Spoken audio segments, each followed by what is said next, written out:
أعوذ بالله السميع العليم من الشيطان الرجيم بسم الله الرحمن الرحيم الحمد لله رب العالمين وبه نستعين وصلى الله على سيدنا محمد وعلى الطاهرين وعلى الله عليهم أجمعين من الآن إلى قيام يوم الدين آمين رب العالمين.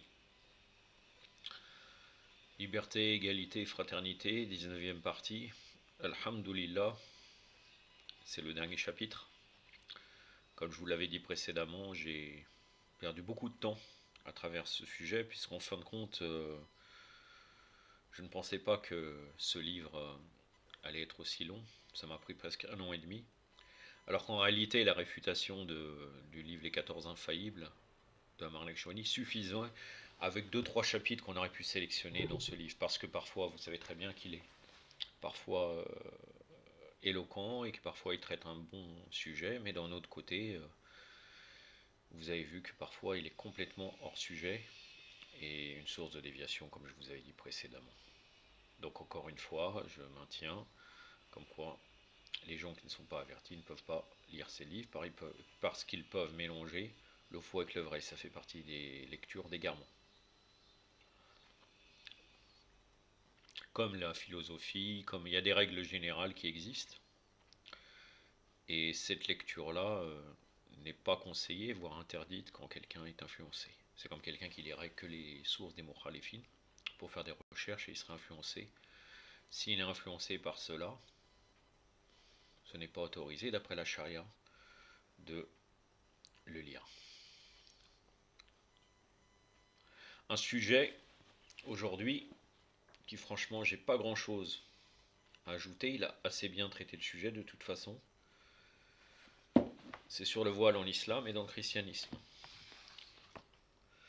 Je vais commencer, là je pense que ça sera à peu près 50 minutes, voire 1 heure de lecture, puisque... Oh, 14 pages. Quand je l'ai lu, j'ai eu l'impression que c'était assez long, mais en fin de compte, non. J'ai pratiquement rien à dire, donc Inch'Allah, je vais commencer maintenant, et si j'ai quelques remarques, je vous le fais part, Inch'Allah. Le terme du voile religieux ou hijab est un sujet sensible, et dans beaucoup de sociétés, on a encore du mal à comprendre sa philosophie. D'ailleurs, dans certaines parties du monde, on porte un regard méfiant sur l'action de se couvrir la tête ou le visage par le hijab. Alors que dans certains pays, on va jusqu'à bannir le port du voile, dans d'autres, on se montre sceptique et on se demande si le voile fait réellement partie de l'islam ou est-ce qu'il s'agit tout simplement d'une coutume vestimentaire. Il est important de préciser qu'en islam, il est obligatoire pour la femme de porter le hijab, que l'on appelle plus communément le voile islamique. Ce dernier consiste à se couvrir le corps ainsi que les cheveux. D'un autre côté, il y a le voile intégral qui cache intégralement le visage, burqa ou niqab, qui relève du choix personnel. Oui, bon là, bien sûr, bien entendu, Hamdullah, Jazakallah khair, Sayyid Ammar, tu ne condamnes pas ce voile parce que malheureusement certaines personnes ignorantes, ou même certaines femmes qui sont pour leur hijab, condamnent ce type de voile. Il dit que ça relève du choix personnel, mais chez beaucoup de fuqaha, si le visage d'une femme est une source de fitna, ça arrive une beauté extrême, elle devrait se voiler totalement. Ce n'est pas un choix. Tout dépend bien sûr. Mais il reste que normalement la règle générale c'est qu'elle est autorisée à démontrer son visage ainsi que ses mains. Un étranger. En effet, certaines femmes décident de se couvrir intégralement dans le but d'élever leur degré de spiritualité. Certaines le font par rapport au hijab de Fatima az-Zahra et des Bani Hachem. Beaucoup de gens sont persuadés que le port d'un voile est une forme de soumission et d'obéissance à l'homme, toutefois le respect de cette prescription divine ne doit se faire que dans le but de se rapprocher d'Allah.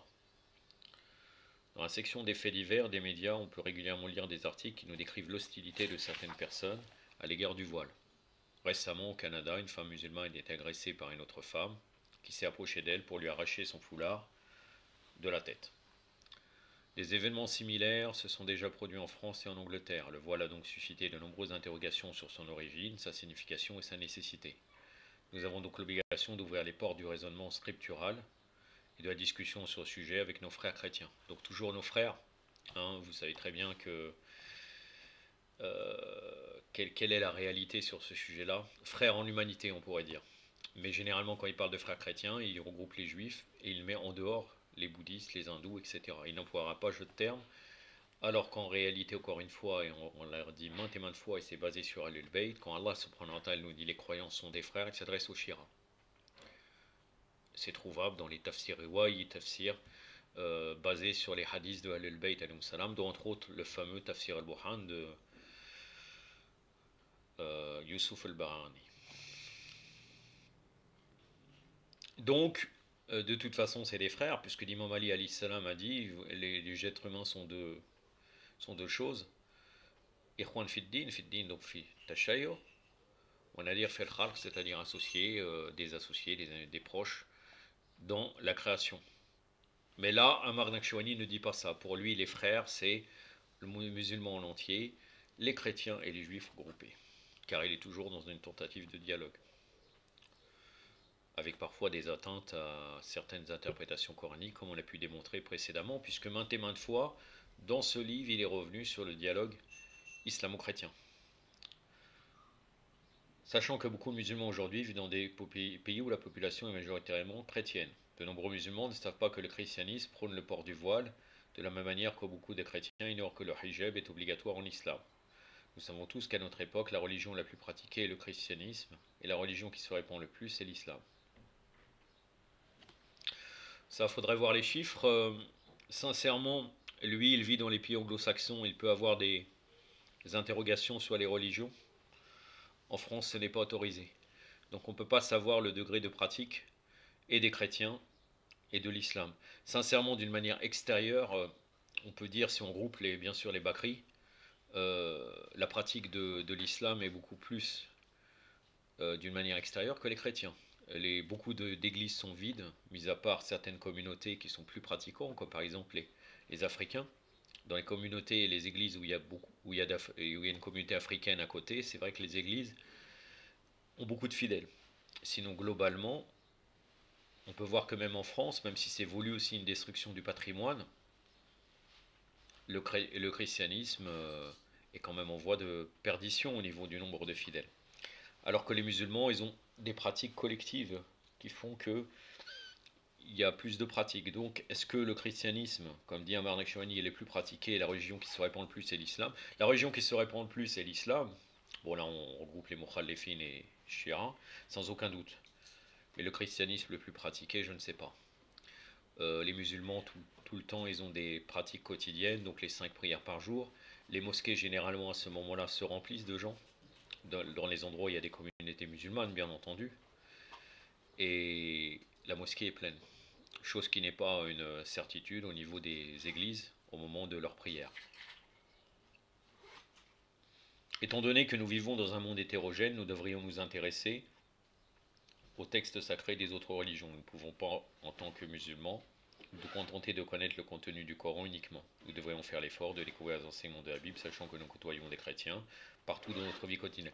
Ça reste encore la règle générale quand on parle de Amar Nakshawani ou les sources des Mukhalifin ou même le christianisme. Si quelqu'un voit un danger qui sera influencé par les thèses chrétiennes, il est interdit pour lui de le lire. Par contre, s'il veut effectivement dans un but, c'est-à-dire ce qu'il dit à Amar Nakshawani, là ça concerne certaines personnes, pas tout le monde, même si lui veut s'adresse à tout le monde pour ça, c'est bon de découvrir les enseignements de la Bible, parce que nous côtoyons des chrétiens, c'est bien. Même pour ne pas les froisser forcément dans leur culte. Même si réellement les chrétiens ne sont pas comme les musulmans ils ont une charia globale, comme les juifs d'ailleurs.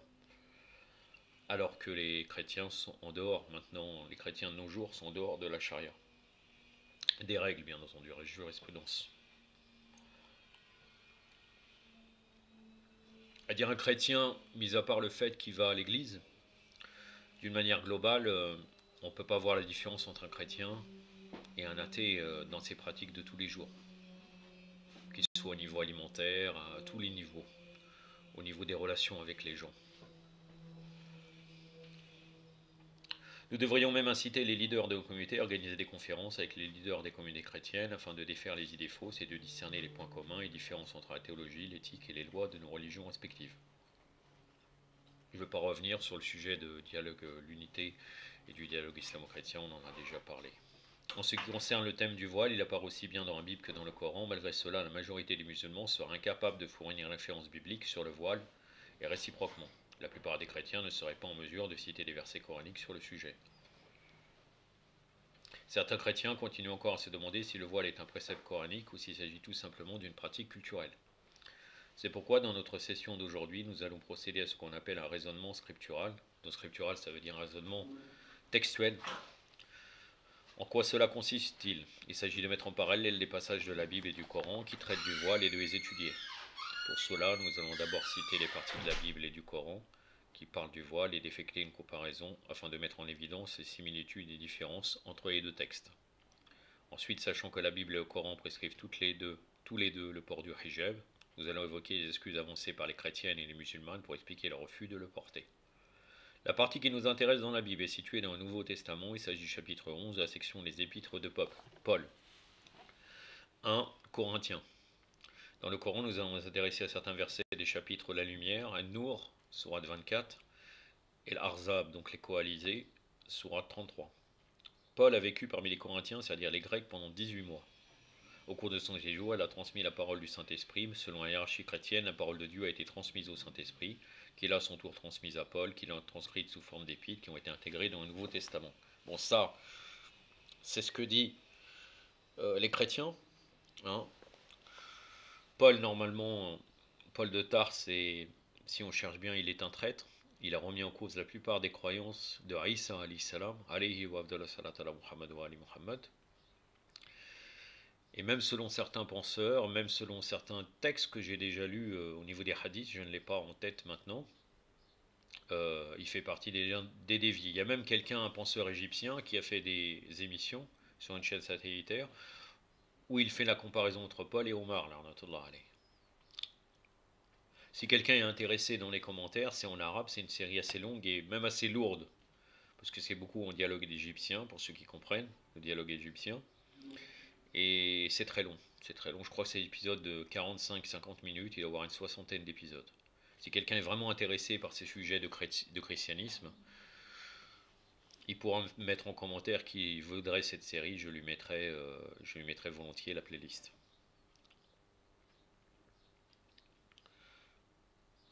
Donc là, il parle de Paul en tant que les chrétiens. En tant que chrétien, qu'est-ce qui s'est passé? Il leur a transmis la parole du Saint-Esprit, etc.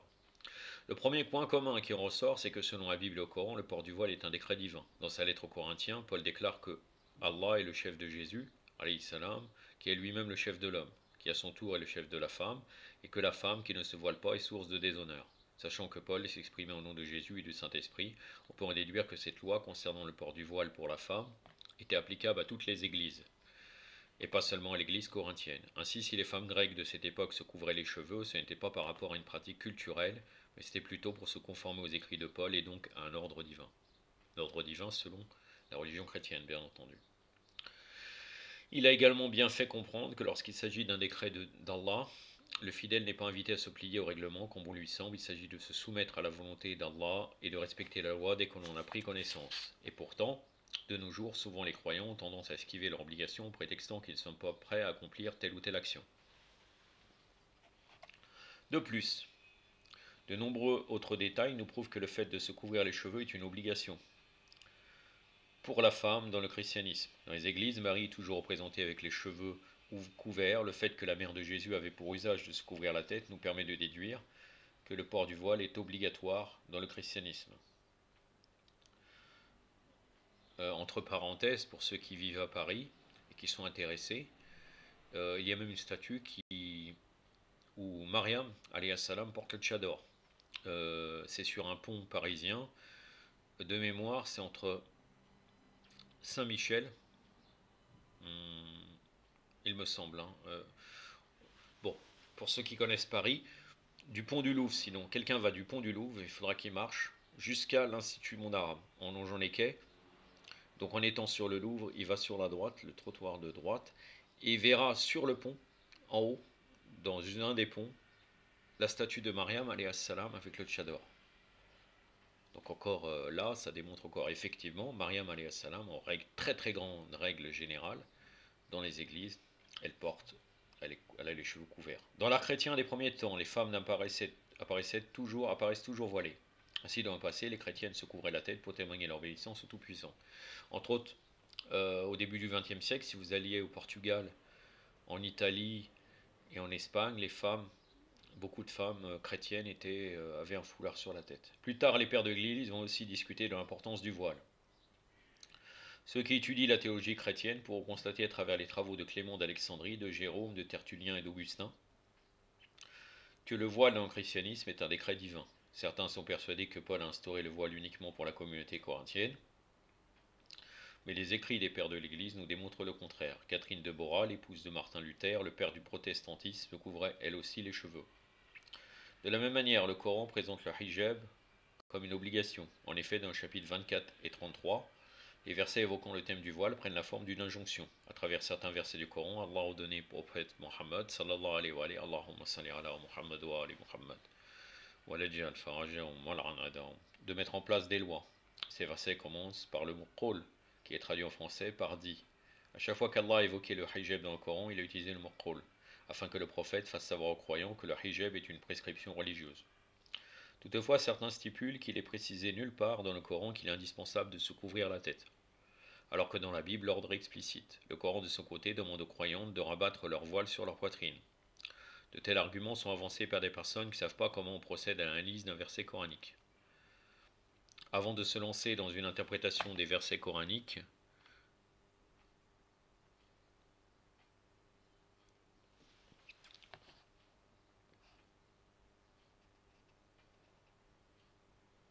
il est nécessaire de remplir certaines conditions. L'une d'elles consiste à avoir des notions sur la culture arabe pré-islamique.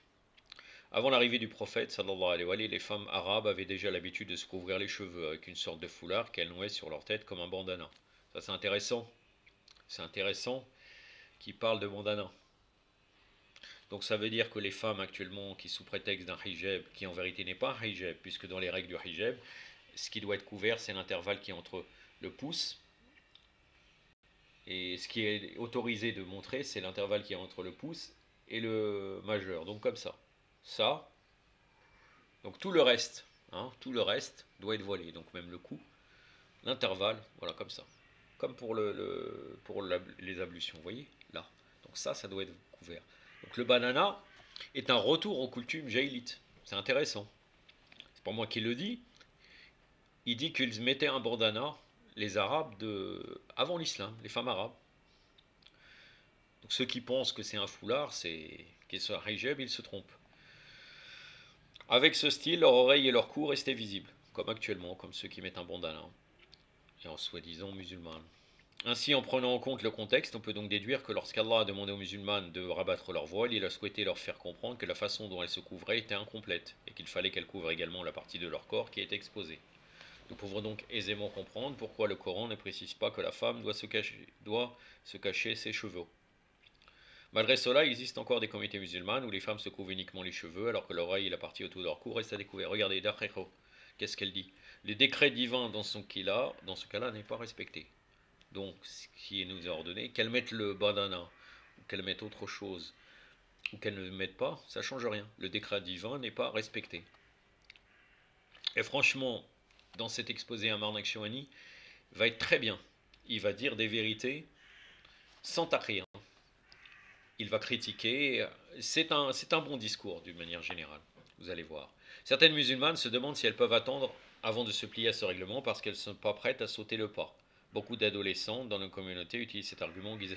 Bien sûr, là je me suis trompé, j'aurais pas dû dire taqiyya.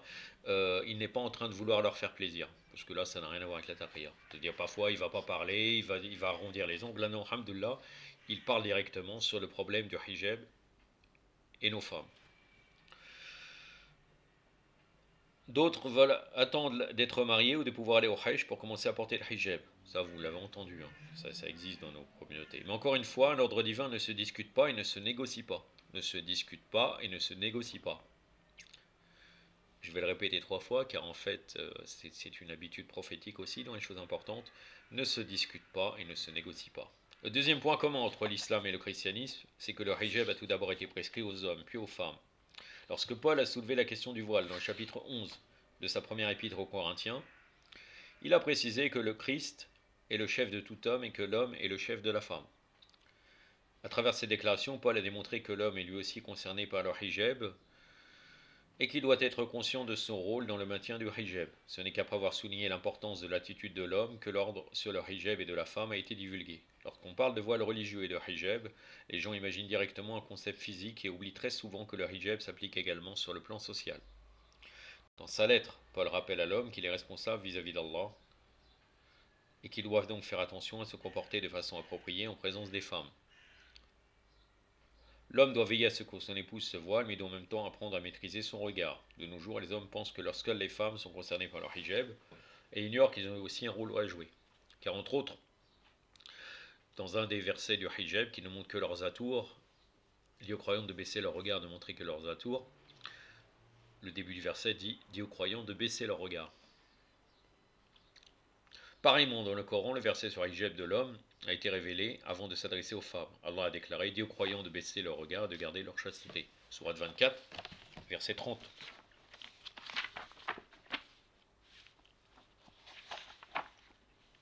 C'est la sourate An-Nur, donc la sourate de la lumière, le verset 30. Oui, donc c'est pas dans le même verset.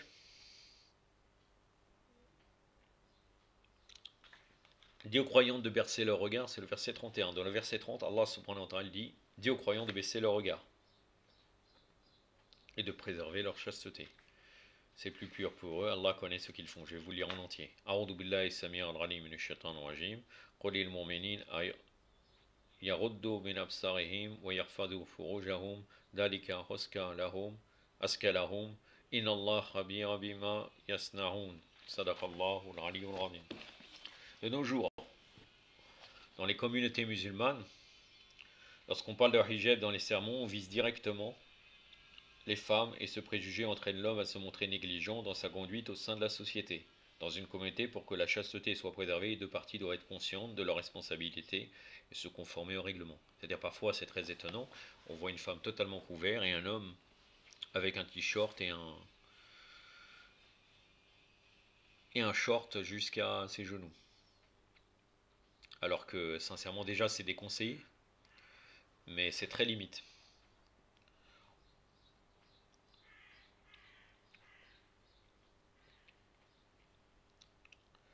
Dans une communauté, pour que la chasteté soit préservée, les deux parties doivent être conscientes de leur responsabilité et se conformer au règlement. Nous savons tous qu'il est impossible d'applaudir avec une seule main.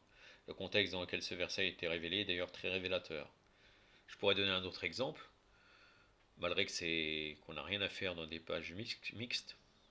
Quelqu'un, un homme qui par exemple, il est sur une plage, parce que malheureusement il y a des musulmans qui vont dans des plages mixtes avec leur femme est voilée, elle va peut-être se baigner, pas avec un burkini, parce que burkini c'est des vêtements serrés en vérité, ça n'a rien à voir avec l'islam.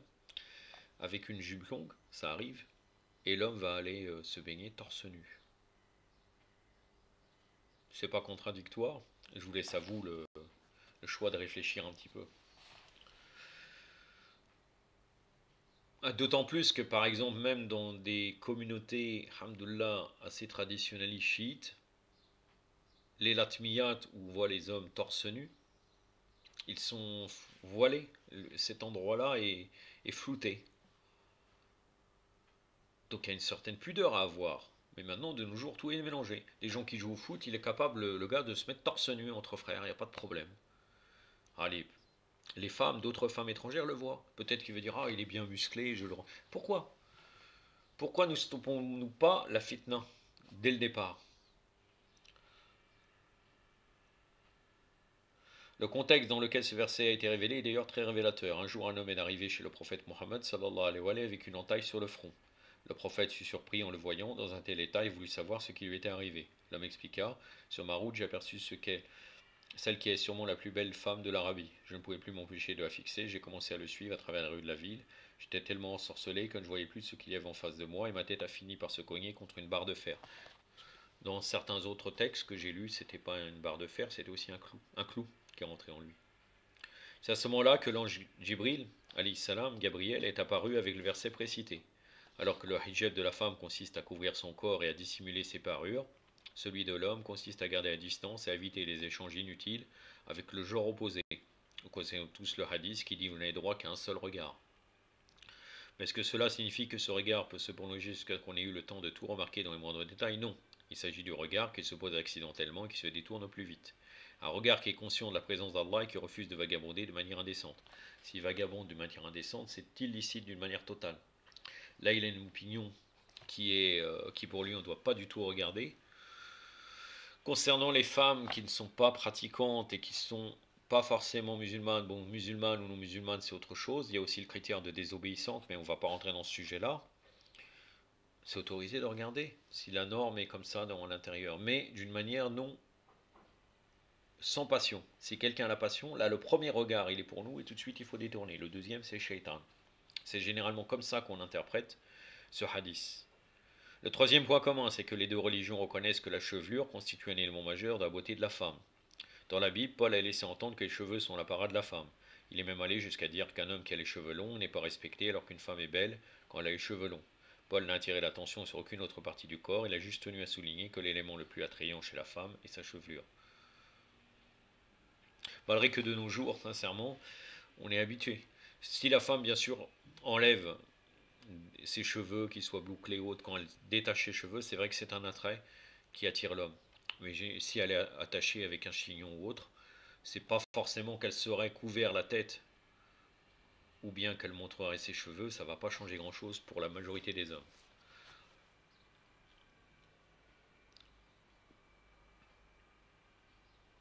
Là, je suis en train de parler de comportement des hommes à l'heure actuelle. Je suis pas en train de parler de l'obligation de hijab ou non, bien entendu. Tout comme le christianisme, l'islam demande à la femme de cacher ses cheveux parce qu'elles sont synonymes de beauté et source d'attraction. Et pourtant, certaines femmes déclarent non, je ne suis pas d'accord, je ne crois pas qu'à l'apparence de nos cheveux puisse avoir une influence quelconque sur l'esprit d'un homme. Pourtant, la qualité et la couleur des cheveux font partie des critères de choix d'une compagne pour un homme.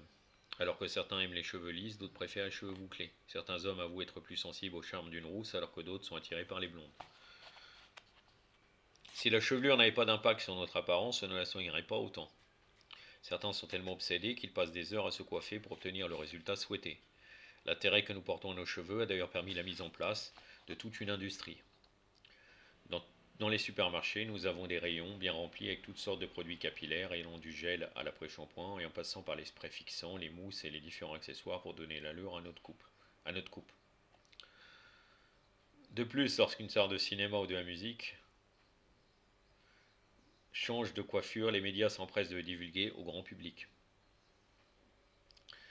On accorde parfois plus d'importance à la coupe de cheveux des célébrités qu'à leur opinion, à tel point que les adolescents vont parfois jusqu'à imiter leur style. Oui, c'est une réalité. Et le pire, c'est que ce n'est pas seulement les adolescents. Parfois, j'ai vu des gens, là récemment, j'ai vu quelqu'un qui ressemblait à Allahu Akbar. Je ne me rappelle pas le joueur de foot, c'est un joueur de foot du PSG, brésilien. Euh, je ne sais pas comment je ne me rappelais pas, alors qu'à d'habitude je me rappelle. Il a exactement la même coupe. Il a une tête qui ressemble. Il a fait la coupe, hein, c'est avec du blond, un peu de blond là au-dessus. Euh, Neymar, voilà. Et donc récemment, j'ai dit, regarde, celui-là, il ressemble. Et parfois, les gens ont une petite ressemblance. Il y a quelqu'un, avant que je croisais, quand je travaillais, quand j'habitais à un autre endroit que j'habite actuellement, il avait un peu l'allure de Al Pacino. Et il jouait sur ça, en fait. Il faisait la coupe de Al Pacino. Et c'était un homme d'une cinquantaine d'années. C'est-à-dire pour dire, ça ne touche pas seulement les adolescents. De nos jours, de toute façon, il faut bien donner une personnalité, vu que le vide, en règle générale, il y a un vide sidéral dans leur esprit. Donc, autant de montrer comme quoi je ressemble à cet acteur, donc voilà. Ah, on dira, tu ressembles à tel. Et ça va peut-être attirer certaines personnes de la gente féminine. Ou inversement, vis-à-vis des hommes. Il est donc indispensable de reconnaître que les cheveux constituent un atout majeur de séduction, et Allah a souhaité que la femme ne révèle cet aspect de sa beauté qu'à son mari, à sa famille, et qu'elle ne permette pas aux autres hommes d'en profiter. Le quatrième point commun entre la Bible et le Coran au sujet du hijab est primordial. Le port du voile a été préconisé aux femmes pour éviter qu'elles ne soient harcelées par certains membres de la société. Chez les chrétiens, la nonne, par sa tenue modeste, inspire le respect et éloigne les importuns. On la reconnaît tout de suite et aucun homme n'oserait s'adresser à elle de manière indécente. Même une personne non pratiquante ou non croyante peut comprendre qu'il y a des limites à ne pas franchir en sa présence et évitera les familiarités. Cette façon de se couvrir constitue donc une protection pour la femme. Avec encore une exception, parce que certaines personnes veulent lutter contre les religions. Et vous voyez le mouvement, par exemple, des Femen. Leur but, c'est le blasphème. Donc s'ils voient une femme comme cela, ils vont se moquer, ils vont pas la respecter. De son côté, Allah a déclaré dans le Coran au prophète: dis à tes épouses et aux femmes de croyants de ramener sur elles leur grand voile, elles en seront plus vite reconnues et éviteront d'être offensées. Sourate 33, verset 59.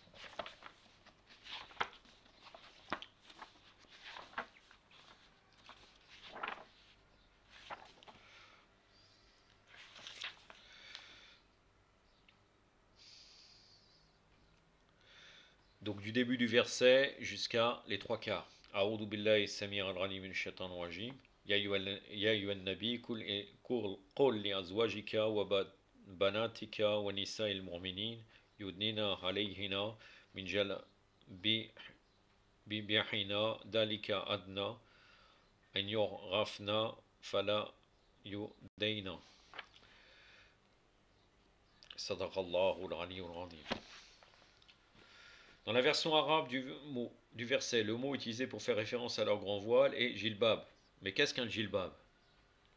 Ça, les salafistes emploient très souvent ce terme pour les sœurs, pour leurs sœurs, voilà. Un jilbab, ce n'est sûrement pas un jean agrémenté d'un haut bien serré. Avec ce genre d'accoutrement, on peut toujours attirer l'attention et se faire aborder par des étrangers. Un jilbab est un habit qui sert à couvrir les couches internes de vêtements. Par exemple, au Moyen-Orient, les femmes portent ce qu'on appelle une arbaya, une sorte de longue robe noire qui recouvre leur tenue. Selon l'islam, le jilbab constitue une barrière protectrice qui détourne les yeux baladeurs et décourage les personnes mal intentionnées. Ça démontre encore une fois que le hijab n'est pas uniquement un foulard. Les gens ils disent moi je porte le foulard. Des fois elle met une petite veste et avec un pantalon. Et le pantalon est problématique s'il n'est pas un peu large. Ça ne veut pas dire qu'elle ne peut pas mettre de pantalon, mais un pantalon comme jean qui serrait pose clairement problème. Même si elle mettrait une tenue qui cacherait le bas. Mais des fois, ça ne cache même pas le bas, ça ne cache même pas les fesses. Et ils vont dire je porte le hijab, c'est très étonnant. Et là, Amar Leshwani, c'est bien qu'il parle du jilbab parce que c'est tout à fait comme cela qu'une femme devrait être couverte. Sauf si elle met une jupe longue, il n'y a aucun problème, une jupe longue et large, il n'y a aucun souci.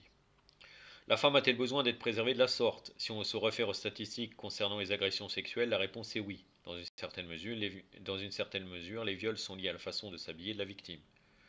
Certains individus à l'esprit dérangé n'arrivent pas à se contrôler lorsqu'ils se retrouvent dans un environnement où les femmes exhibent et mettent en valeur leur corps. C'est le meilleur moyen de provoquer des désastres.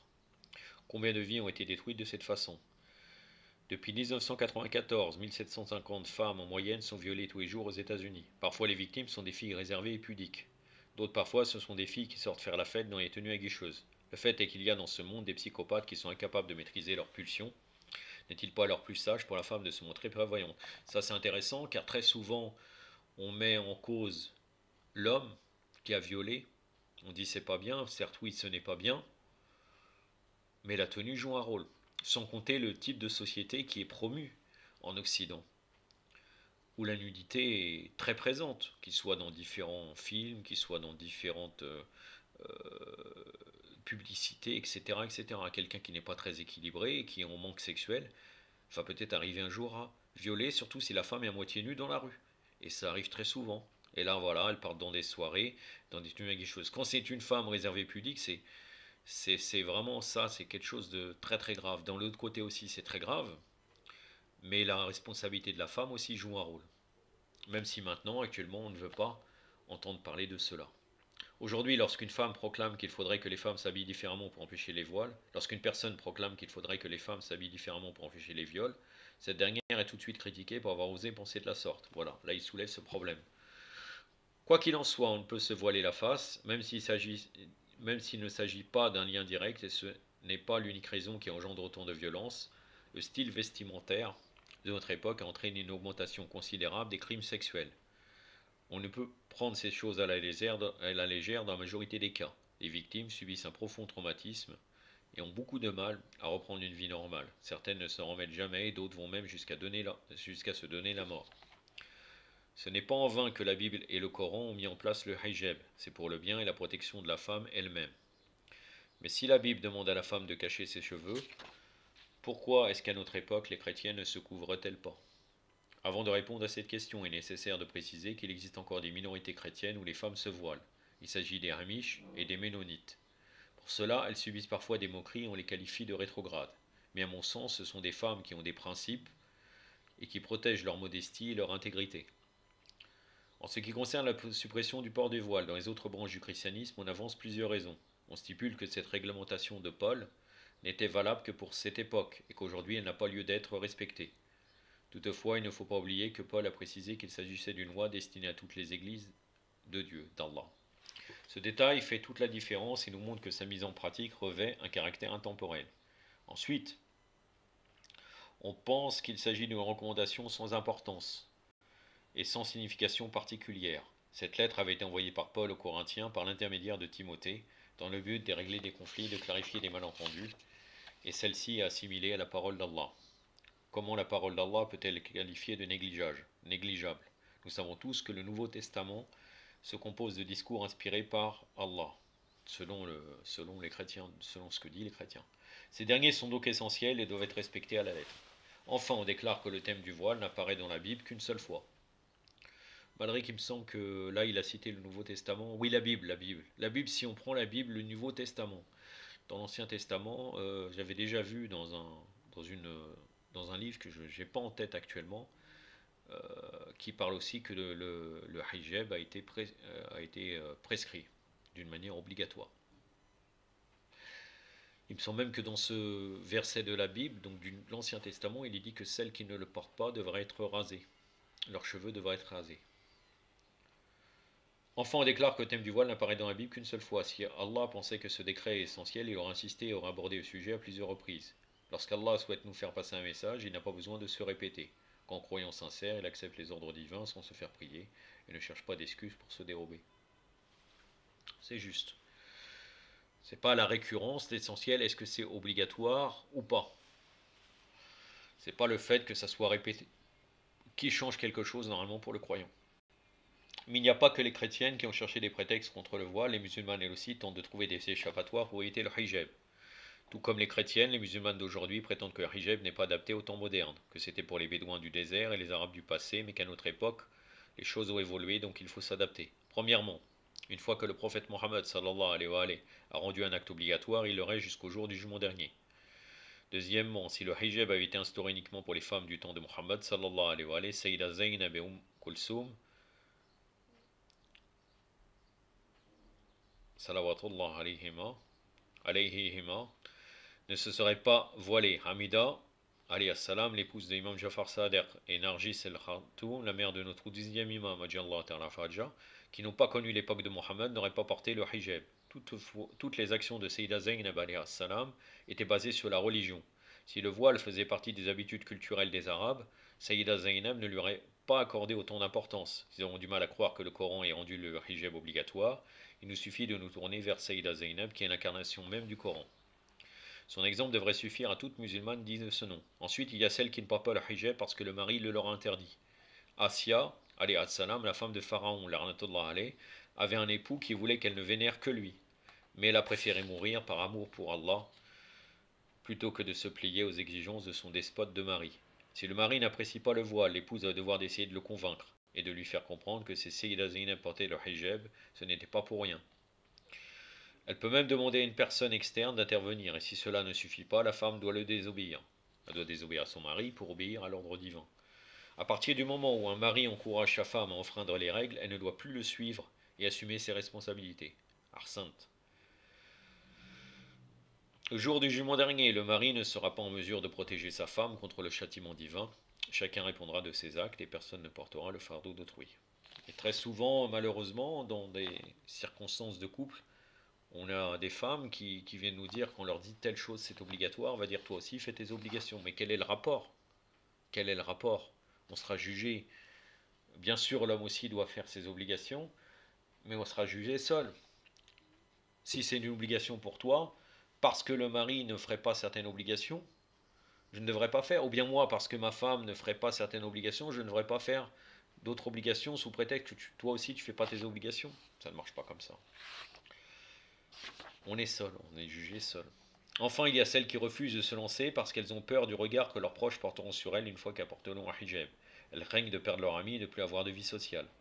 Pour celles qui sont dans ce cas, elles peuvent suivre l'exemple de ces femmes qui avaient tout pour elles et qui ont choisi de tout abandonner pour leur hijab. Je vais vous citer ici deux exemples. Émilie François, connue maintenant sous le nom de Myriam François Serra, était une actrice qui a joué dans le film Raison et Sentiment aux côtés d'Emma Thompson et de Kate Winslet. Je ne connais pas du tout ce film.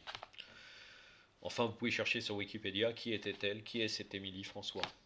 Elle a décidé de tourner le dos à la célébrité pour se convertir à l'islam, et aujourd'hui non seulement elle porte la hijab, mais en plus elle donne des conférences sur la hijab. Apparemment c'est une actrice importante, parce que Kate Winslet est une actrice connue. Jouer avec elle, c'est pas donné à tout le monde non plus. Elle aurait pu suivre le pas de Kate Winslet, qui à ce jour est une actrice de renommée mondiale. Ce qui est incroyable, c'est qu'elle convertie a facilement adopté le hijab, alors que celle qui est née dans la région de Saïda Zainab a du mal à le respecter. Ceci prouve bien que nous sommes maîtres de nos décisions et de ce que nous souhaitons devenir.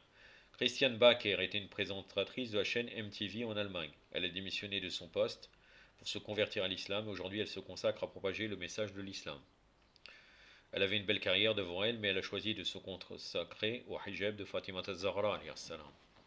Que pouvons-nous apprendre de ces femmes?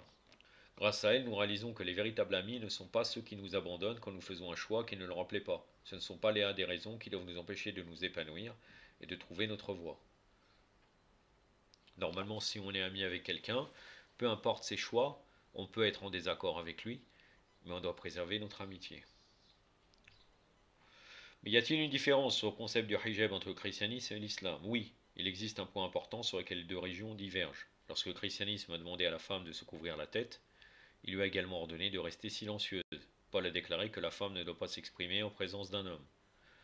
De son côté, l'islam stipule que le hijab ne doit pas empêcher la femme de protester contre l'injustice. Contrairement à l'opinion commune, le hijab n'a pas été établi pour paralyser la femme ou pour l'affaiblir.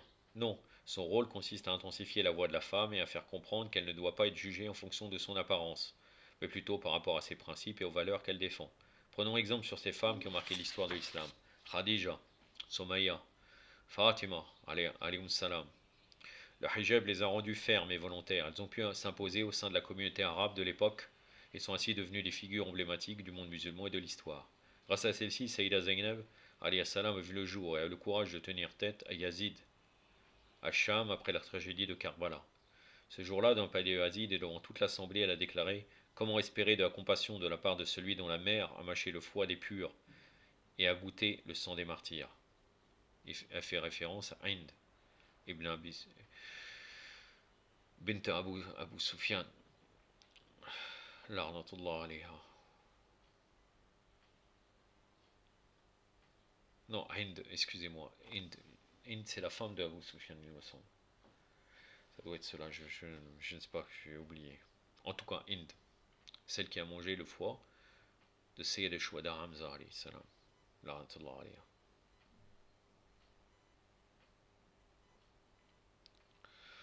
Par Allah, tu n'effaceras pas notre mémoire et notre butin et notre amour dans le cœur des gens. C'est ce que dit Sayyida Zainab alayhi salam. En nous prenant en butin, tu ne vas pas tarder à découvrir que tu es perdant au moment où tu ne trouveras que ce que tes mains ont présenté, et ton Seigneur n'est pas injuste envers les serviteurs. Ce discours était si puissant qu'il a déstabilisé Yazid et toute sa cour. Lorsque Sayyida Zainab a élevé la voix à Sham, elle espérait que 1400 ans plus tard, celle qui entendrait son nom protégerait le hijab. Et elle a supporté toute cette oppression pour que les femmes d'aujourd'hui puissent connaître l'importance du hijab. 50 ans après le décès du prophète, sallallahu alayhi wa sallam, le martyr du prophète, sallallahu alayhi wa sallam, l'armée de Yazid a brûlé les tentes de sa famille à Karbala et a mis le feu aux vêtements de ses petites filles. Mansour Dawaniqi, lorsqu'il était calife, usurpateur bien entendu à l'époque, de notre sixième imam, a ordonné qu'on brûle la maison de notre imam, alors qu'il serait encore à l'intérieur. Ses soldats s'exécutèrent et au cours de l'incendie, l'imam était en train de courir d'un bout à l'autre pour secourir ses enfants.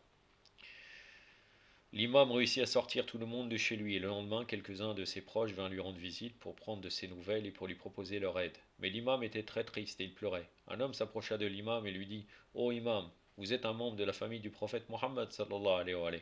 Vous êtes habitué à faire face aux difficultés. Grâce à Allah, vous avez réussi à vous en sortir. Alors pourquoi pleurez-vous autant? L'imam lui répondit: ô mon cher ami, je ne suis pas en train de pleurer à cause de ce qui m'est arrivé. Mais l'incident d'hier m'a permis de me rendre compte des souffrances de ma tante Zainab alayhi salam le lendemain d'Ashura. Lorsque les ennemis avaient mis le feu au campement et lorsqu'elle a dû faire le tour des tentes pour retrouver tous les enfants, quand j'ai vu ma petite fille essayer de trouver une voie pour sortir, j'ai pensé aux femmes et aux enfants de Karbala qui étaient livrés à eux-mêmes et qui n'avaient personne pour les soutenir. Effectivement, le soir du 11 Muharram, la situation était tragique. Les mères essayaient d'éteindre les feux et de préserver les enfants. Hamid ibn Muslim était présent sur les lieux ce soir-là. À un moment donné, il aperçut une petite fille dont le vêtement était en feu. Il se dirigea vers elle et l'aspergea d'eau pour éteindre les flammes. La petite fille lui demanda s'il était là pour les soutenir ou s'il appartenait au camp ennemi. Hamid ibn Muslim déclara qu'il était neutre. Elle voulut savoir s'il connaissait un peu le Coran. Lorsque l'homme acquiesça, il lui demanda s'il avait déjà lu le verset Coran, le verset suivant. Il t'interroge au sujet des orphelins, dit leur faire du bien est la meilleure action. Sourate 2, verset 220. Quand elle répondit par l'affirmatif, elle lui dit, sachez alors que je suis l'orphelin d'Imam Hossein, alayhi salam. Mais dites-moi encore, connaissez-vous le verset suivant? Et s'il vous demande secours au nom de la religion, à vous de leur porter secours. Sourate 8, verset 72. Encore une fois, Hamid ibn Muslim acquiesça. Elle ajouta, alors pouvez-vous m'indiquer le chemin pour aller à Najaf? Je souhaite m'y rendre auprès de la tombe de mon grand-père, Ali ibn Abi Talib. Je veux me plaindre auprès de lui et lui raconter tout ce qui nous est arrivé depuis hier. Inna lillah wa ilayhi raji'un. Wa la hawla wa la quwwata illa billah al-ali al-azim.